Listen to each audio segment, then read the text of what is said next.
UN में हमें permanent membership कब मिलेगी? जरूर मिलेगी, पर कुछ भी जो बड़ी चीज होती ना, बिना मेहनत के कभी मिलती नहीं।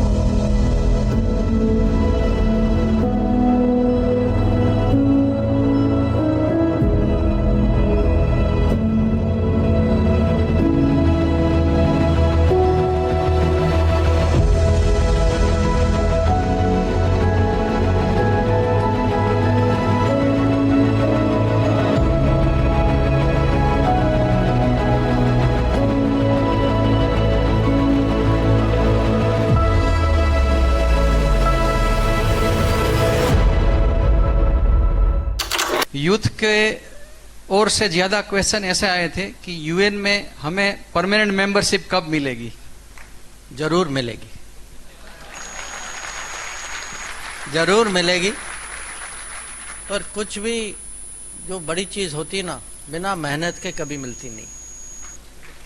तो मेहनत भी करना पड़ेगा, और इस बार थोड़ा ज्यादा ही मेहनत करना पड़ेगा, क्योंकि अभी तक क्या हुआ है, ये यूएन की संस्था जो है, ये अब करीब इसको बनते बनते 80 साल हो गए। उस समय जो है 5 देश थे जिन्होंने आपस में तय कर लिया था कि वो यूएन के परमानेंट सिक्योरिटी काउंसिल के परमानेंट मेंबर बनेंगे। उस समय कुल मिला के स्वतंत्र देश जो थे वो करीब 50 थे। अब पिछले 80 साल में वो 50 देश यूएन की अगर आप सदस्यता देखें तो 50 से करीब 200, 193, 94 ऐसा कुछ है। पर उन्होंने क्या किया है, इन पांचों ने एक किस्म से अपना कंट्रोल रखा है। और ये अजीब बात यह है कि आप उन्हीं 5 से पूछ रहे हैं कि आप अपनी सहमति दीजिए कि ये चेंज करें। आप माने ये अजीब सिचुएशन। अब क्या हुआ है कि उनमें से आप कुछ राजी हैं, कुछ नहीं हैं, कुछ ईमानदारी के साथ अपनी पोजीशन रखते हैं, कुछ पीछे से कुछ और चलाते हैं। तो और उन्होंने दूसरों को भी खड़ा रखा है कि अगर आप कुछ प्रस्ताव दें तो किसी और से कुछ और प्रस्ताव दिलवाते हैं।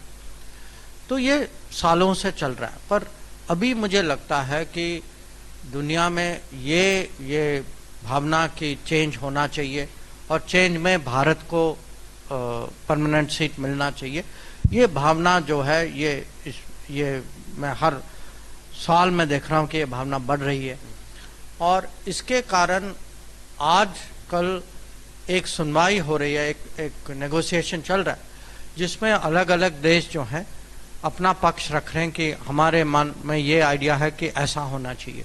तो एक मेक्सिको का मॉडल है, एक छोटे देशों के प्रतिनिधि लिचेनस्टाइन का मॉडल है, अफ्रीका ने कुछ रखा है, अरब देशों ने कुछ रखा है।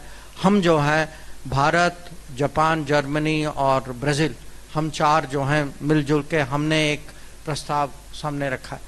तो मुझे लगता है कि इससे थोड़ी तो आगे बात बढ़ेगी, पर ये हमें दबाव बना के रखना चाहिए।